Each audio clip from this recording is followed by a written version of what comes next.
First contact deception. The hegemony had ruled the stars for over 5,000 cycles. From the crystalline spires of Altaris Prime to the methane seas of Thorin 6, their grasp was absolute. Species rose and fell beneath their watch, some incorporated into their vast empire, others relegated to resource worlds, or simply erased from existence when they proved too troublesome. Grand Overseer Zex Killer stood on the observation deck of the inevitable Dominion, his 7-foot frame reflected in the polished obsidian floor. His scaled skin shimmered with bioluminescent patterns that signaled his elevated status among the ruling caste. Before him, a holographic display of a small blue-green planet rotated slowly. Earth, he said, the translation matrix turning his native clicks and whistles into something the lesser species in the room could understand. Unremarkable. Yet another world of primitives, barely a century into their space age. But they advanced quickly, Overseer, said Science Director Neth Bar, her smaller frame hunched in deference. From atmospheric flight to lunar landing in less than 7 decades. That is unusual. Sexculler's bioluminescence flickered with mild interest. Unusual, but not threatening. Have they detected our observation platforms? No, Overseer. Their technology remains primitive by our standards. They have rudimentary satellites, a small orbital station, and have only reached their 4th planet with unmanned probes. Perfect. They will make excellent laborers for the mining colonies in the Syrtis Belt. Prepare the standard first contact protocols. We will give them the illusion of choice before we take what we want. Captain Ilara Chen stood at attention in the United Earth Defense Force headquarters beneath the Rocky Mountains. At 42, she had the bearing of someone who had seen more than her share of conflict, though officially, Earth had been at peace for decades. Her dark hair was pulled back in a regulation bun, and her olive-skinned face betrayed no emotion as she listened to the briefing. The alien vessel entered our solar system 3 days ago, General Hammond said, his weathered face grim beneath silver hair. They're parked just beyond Mars' orbit, and have been broadcasting the same message in over 300 Earth languages. They want to talk, Ilara stated. They say they want to talk, Hammond corrected. We've been preparing for this moment for over 70 years, Captain. Ever since the Roswell incident confirmed we weren't alone. Ilara nodded. Few knew the truth about what had really happened at Roswell. Not a crash, but a deliberate warning from a dying alien scout about what lurked in the darkness between stars. You'll lead the diplomatic team, Hammond continued. Ambassador Williams will handle the politics, but you're in charge of security and intelligence gathering. These hegemony representatives need to believe we're just what we appear to be. A young, somewhat naive species taking our first steps into a larger community. While we evaluate if they're a threat, Ilara finished. Exactly. If they're peaceful, wonderful. If not, Hammond's eyes hardened. Well, that's why we've been busy. The meeting took place aboard the hegemony's diplomatic vessel, a concession Earth accepted to maintain their facade of technological inferiority. Ambassador Williams led the human delegation, a team of 12 representatives from Earth's major nations, with Captain Chen and 2 security officers as their protection. The hegemony chamber was designed to impress. 30-foot ceilings, walls that seemed to shift with living light, and gravity that felt just slightly off, as if to remind the humans they were not in control. Sub-Overseer Trazelar, the hegemony's diplomat, towered over the human delegation. His translator produced a slightly artificial voice that nonetheless conveyed authority. The Galactic Hegemony welcomes Earth to the community of spacefaring worlds, he began. We bring technological gifts, cultural exchange, and the opportunity to join our prosperous collective. Ambassador Williams, a seasoned diplomat with silver temples and an easy smile, responded with appropriate gratitude and caution. The formal exchange of pleasantries and initial proposals continued for hours. Throughout it all, Ilara observed. She noted the subtle dismissiveness in the alien's posture, the way junior officers exchanged glances when humans spoke of their achievements, the carefully curated technological gifts that seemed advanced to the untrained eye, but which she recognized as obsolete by even Earth's hidden standards. When the delegation returned to their shuttle, Williams waited until they were safely away from the alien vessel before speaking. "They think we're children," he said quietly. Ilara nodded. "Worse, they think we're livestock." Back on Earth, Ilara delivered her assessment to the Defense Council, a secret body that had existed since the days following Roswell, preparing humanity for inevitable first contact. "They're lying," she concluded simply. "The protection they offer is subjugation. The cultural exchange is one-way indoctrination. The opportunities are thinly veiled drafts for labor forces." General Hammond nodded grimly. "And their military capabilities? Advanced, but not insurmountable. Their ship designs prioritize intimidation over efficiency. They rely heavily on energy weapons that our specialized shielding should be able to deflect, at least partially." "Do they suspect our true capabilities?" asked Admiral Cheng, her wizened face impassive. "No," Ilara replied confidently. "They see exactly what we want them to see. A world that just recently reached space, with conventional weapons, limited AI, rudimentary genetic engineering, and no unified military. They think we're divided, technologically backward, and easy prey." Hammond leaned forward. "How long until they make their move?" "Based on their communications we intercepted, 2 weeks at most. They're already positioning ships on the dark side of your moon." The council members exchanged looks. Admiral Cheng tapped a command into her console, and a holographic display of Earth's solar system appeared, with dozens of red dots appearing throughout, hidden installations, stealth platforms, and weapon systems that had been carefully concealed for decades. "Then it's time to wake the sleepers," Hammond said quietly. "Activate contingency Poseidon." The hegemony attack came sooner than expected. 1 week after first contact, without warning or declaration of war, 300 ships emerged from faster-than-light travel at strategic points throughout Earth's solar system. 50 capital ships approached Earth directly, while smaller contingents moved to secure Mars, the Moon, and the asteroid belt. They expected token resistance at most, perhaps a few missiles, atmospheric fighters, or primitive orbital defenses. Their intelligence suggested Earth could muster perhaps 20 outdated spacecraft for defense. They had encountered worlds like this before. The conquest would be over in hours. As the first wave of ships entered Earth's orbit, their sensors detected nothing unusual. No defensive grid, no shield barrier, not even the primitive missile systems they had expected.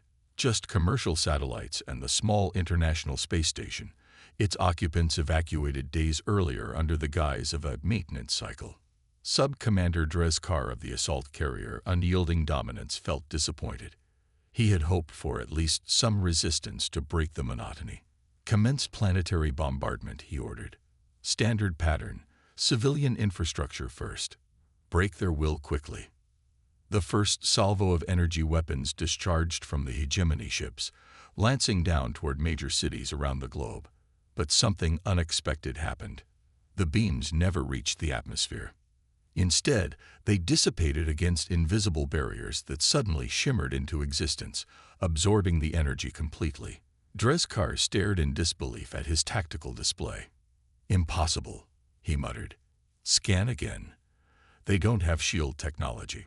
"Sir," his sensor officer reported, voice rising in pitch, "we're detecting energy signatures all around us. They're emerging from the ocean. From the depths of Earth's oceans, massive structures rose, platforms housing weapon systems far more advanced than anything the hegemony had expected. Simultaneously, the moon's surface shifted as hidden bases exposed themselves, revealing arrays of rail guns and particle accelerators that had been concealed beneath realistic terrain projections.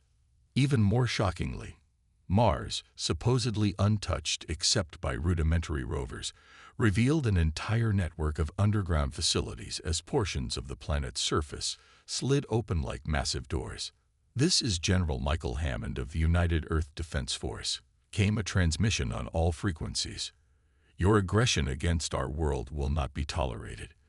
You have 60 seconds to power down your weapons and withdraw from Earth orbit. Dreskar snarled.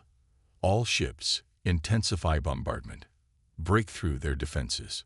The hegemony fleet opened fire with everything they had, only to watch in horror as their weapons were either absorbed by Earth's shields or intercepted by point defense systems that shouldn't have existed. Then Earth responded. From the oceanic platforms, brilliant blue pulses of energy surged upward. Unlike the hegemony's weapons, these beams didn't dissipate against shields. They passed through them, as if they weren't there, striking with surgical precision. Ships began to lose power, their systems failing without being destroyed. What is happening? Dreskar demanded as his own vessel's lights flickered. Within minutes, the majority of the hegemony's first wave was disabled but not destroyed, drifting powerless in orbit.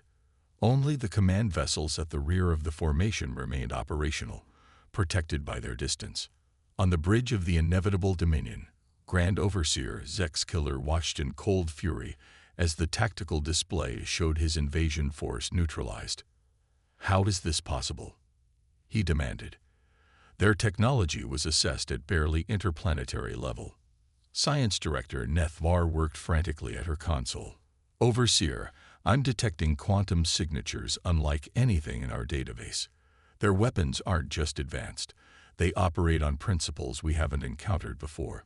On the main viewer, a new transmission appeared. A human female in a military uniform, Captain Ilara Chen. Grand Overseer, she said calmly, perhaps you'd like to reconsider your diplomatic approach. This was merely our defensive screen. You haven't seen Earth's true might yet. Zexkiller's bioluminescence pulsed with rage. This changes nothing, human. You've revealed your deception, but you face the might of 1,000 worlds. This was only the first wave. Ilara smiled slightly.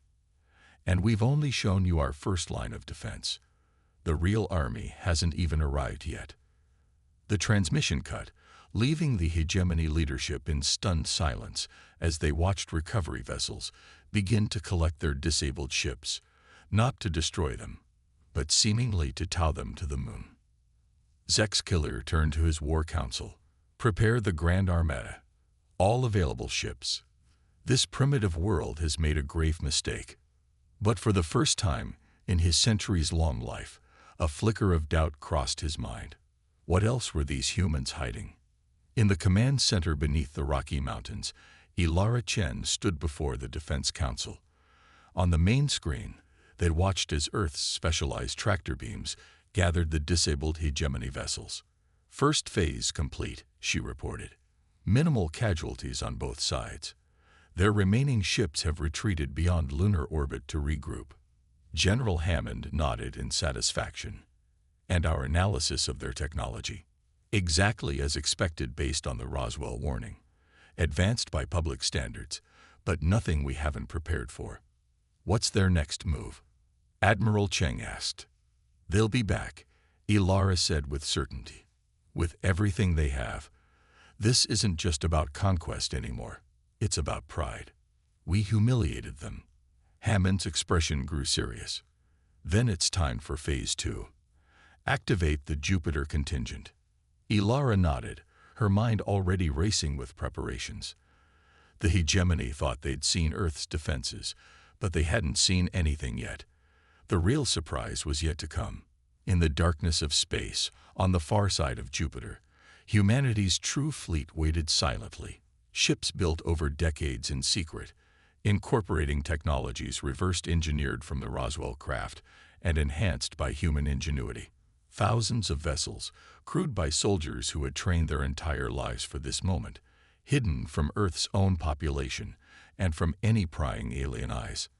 The silent vanguard was about to reveal itself, and the galaxy would never be the same again. The awakening storm.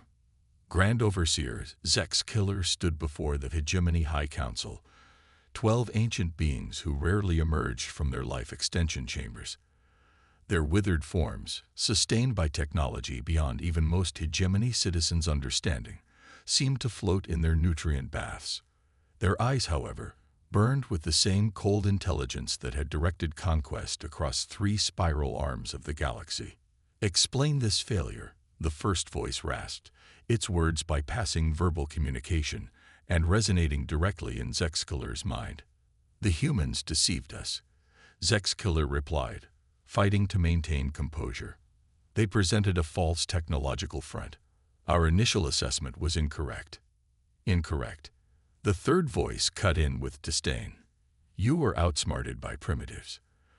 30 ships disabled without a single one destroyed. They toyed with you." Zexkiller's skin patterns darkened with shame and anger. "They will not do so again. I request activation of the Grand Armada." Silence filled the chamber as the 12 ancients communicated privately. Finally, the first voice spoke again.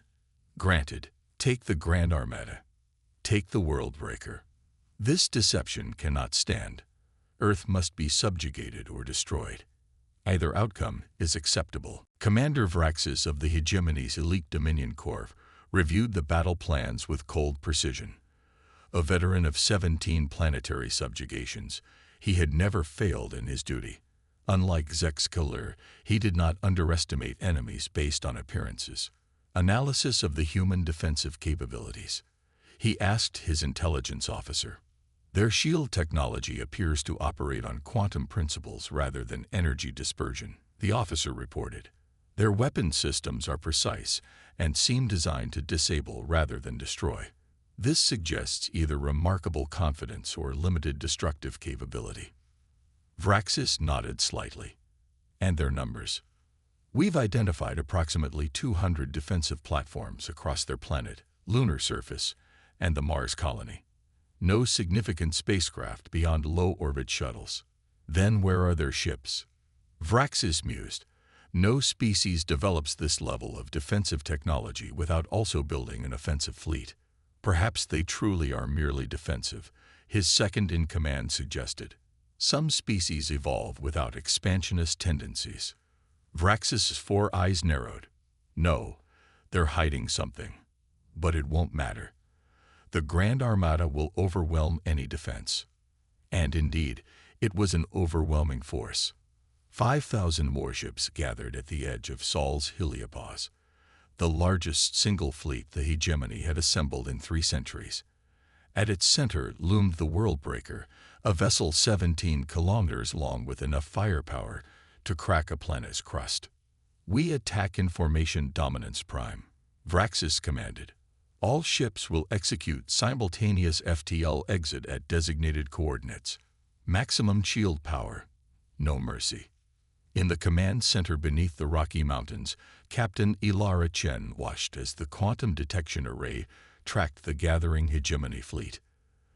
"They're coming in force," she reported to the Defense Council. "Estimated 5,000 ships, including 1 super capital-class vessel." General Hammond nodded grimly. "As expected. Are we ready for Operation Thunderclap?" Admiral Cheng tapped a command sequence into her console. "Jupiter contingent reports ready. Sol defensive grid at full capacity. Titan base has activated the gravimetric network." Hammond turned to Ilara. "Captain Chen, you have operational command of the Jupiter fleet. It's time to show the Hegemony what humanity has been building for the past 70 years." Ilara straightened. "Yes, sir." She paused, then added, "Permission to deploy the Harbingers." The council members exchanged looks. The Harbinger-class vessels represented the pinnacle of Earth's secret military development, ships incorporating technology that even the Roswell visitor had been reluctant to share. "Granted," Hammond said finally. "Go with our highest confidence, Captain. Humanity's future may depend on the next few hours." The Grand Armada of the Hegemony burst from FTL in perfect formation, surrounding Earth's solar system in a 3-dimensional net of overwhelming firepower. Vraxis allowed himself a moment of satisfaction at the precision of the maneuver. 5,000 ships arriving simultaneously, weapons hot, shields at maximum. "Commence attack pattern absolute subjugation," he ordered calmly. The first salvo from the Armada dwarfed anything seen in the previous engagement. enough energy to overwhelm planetary defenses a dozen times over. The beams converged on Earth from all directions.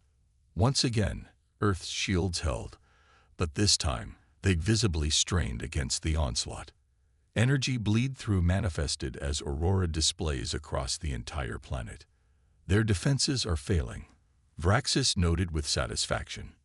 Intensify bombardment. Target their oceanic platforms first. As the second wave prepared to fire, sensor officers across the armada began reporting anomalies. Commander, gravitational distortions detected near Jupiter. Energy spikes in the asteroid belt.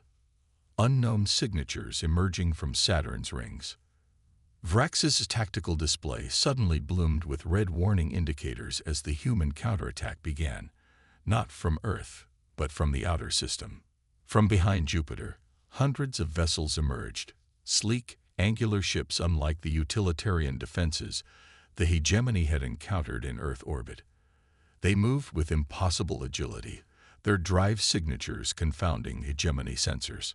Simultaneously, the asteroid belt seemed to come alive as what had appeared to be ordinary rocks revealed themselves as disguised weapon platforms, powering up systems that began targeting the hegemony's rear formations. But most shocking of all was what emerged from Saturn's rings. 7 massive vessels, each nearly as large as the World Breaker itself. These were the Harbingers, humanity's true capital ships. All units, focus fire on the Jupiter contingent, Vraxis commanded, maintaining his disciplined calm despite the surprise. The World Breaker will handle those larger vessels. The space between Jupiter and Earth erupted in furious exchange as energy weapons, kinetic projectiles, and exotic particles crossed the void.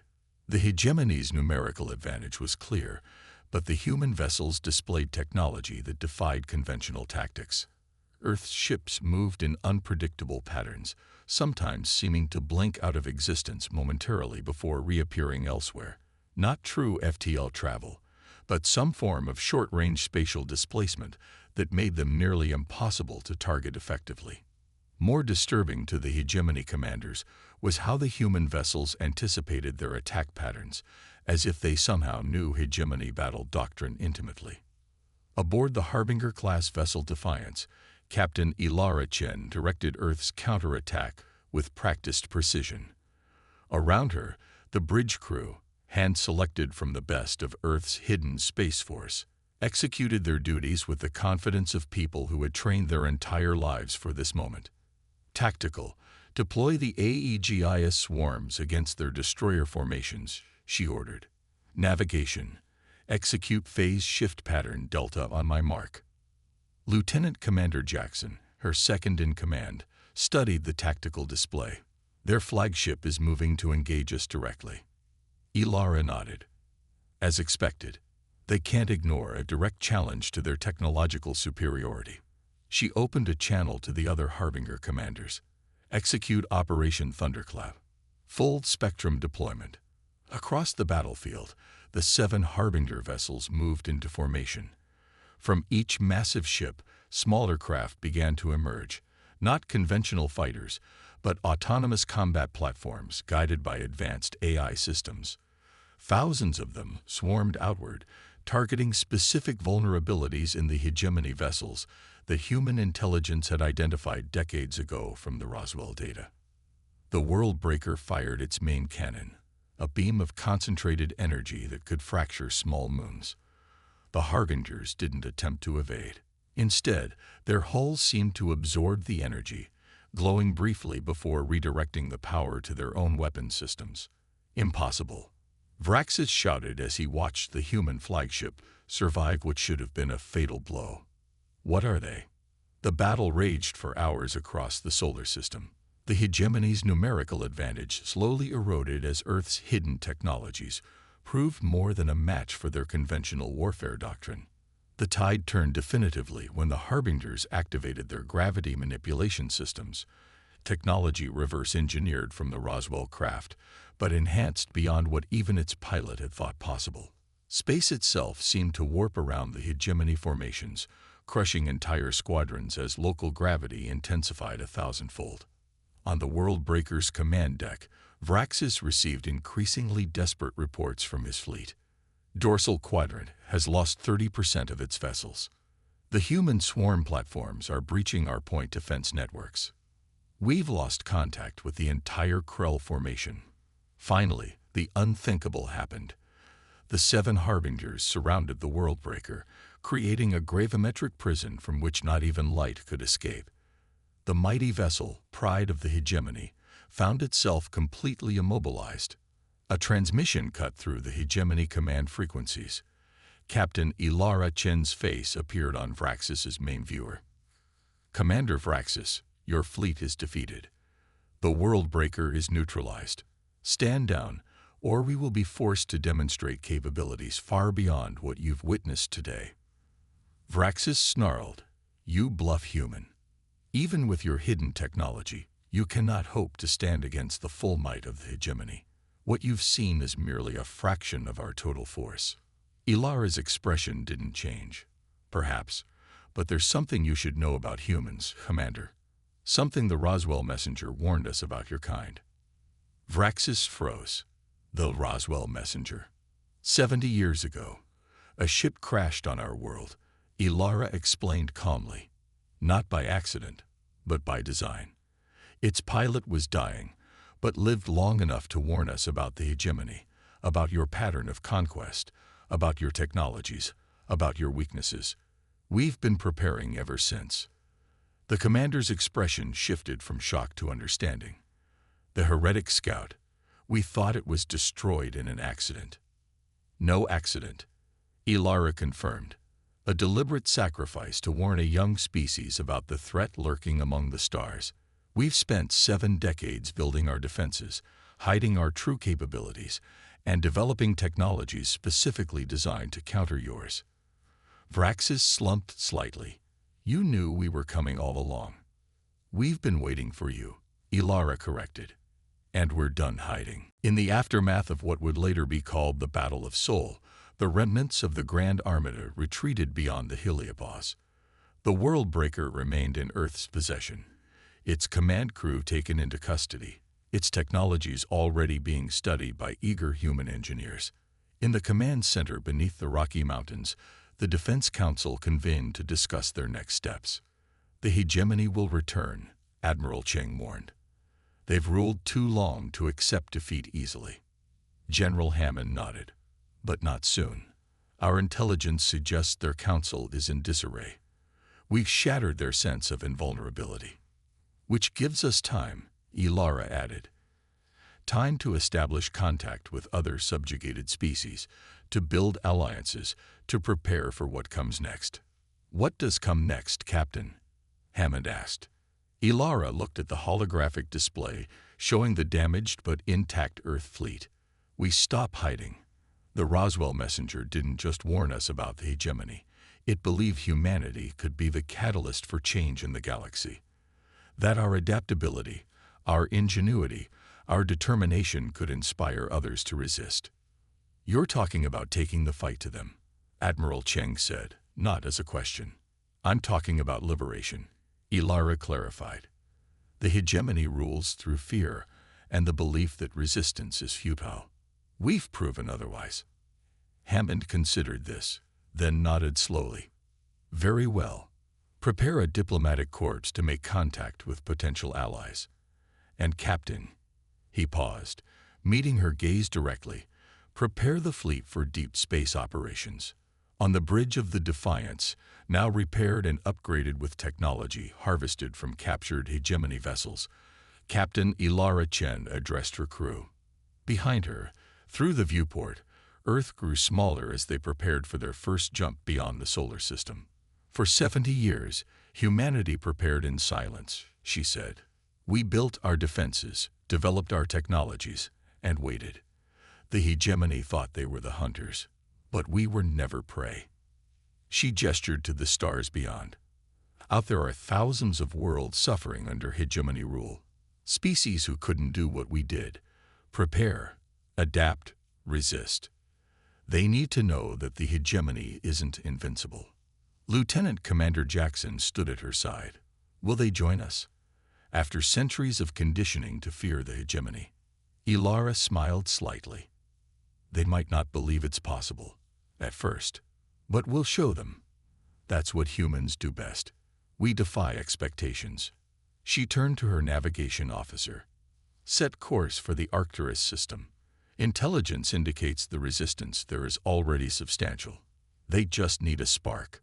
Course laid in, Captain, the officer responded. Execute jump, Ilara ordered. The Defiance vanished in a flash of controlled spatial displacement, leading humanity's first expedition beyond their solar system, not as explorers, but as liberators. In the hegemony's central chambers, the 12 ancient counselors convened in rare physical proximity, their life support systems humming in the background. The humans must be destroyed, the second voice insisted. They've exposed our vulnerabilities to the subjugated worlds. Already we receive reports of increased resistance in the Arcturus sector. Our conventional forces proved ineffective, the first voice countered. And they possess the Worldbreaker now. Then we deploy the ancients, the third voice suggested, sending a shudder through the chamber. Wake the bioweapons. Release the forbidden technologies. The first voice was silent for a long moment. Humanity represents a threat unlike any we've faced in millennia. But escalation risks everything we've built. We have no choice, the seventh voice rasped. They aren't just defending their world. They're coming for us. And they know our secrets. In the darkness of the chamber, the ancient rulers of 1,000 worlds faced something they hadn't felt in centuries. Fear, not just of defeat, but of judgment, for all they had done in their long reign. Far away, at the edge of hegemony space, the Defiance emerged from its jump, leading a fleet that carried humanity's message to the stars. Resistance isn't just possible, it's inevitable. The silent vanguard had awakened, and the storm they'd brought would reshape the galaxy.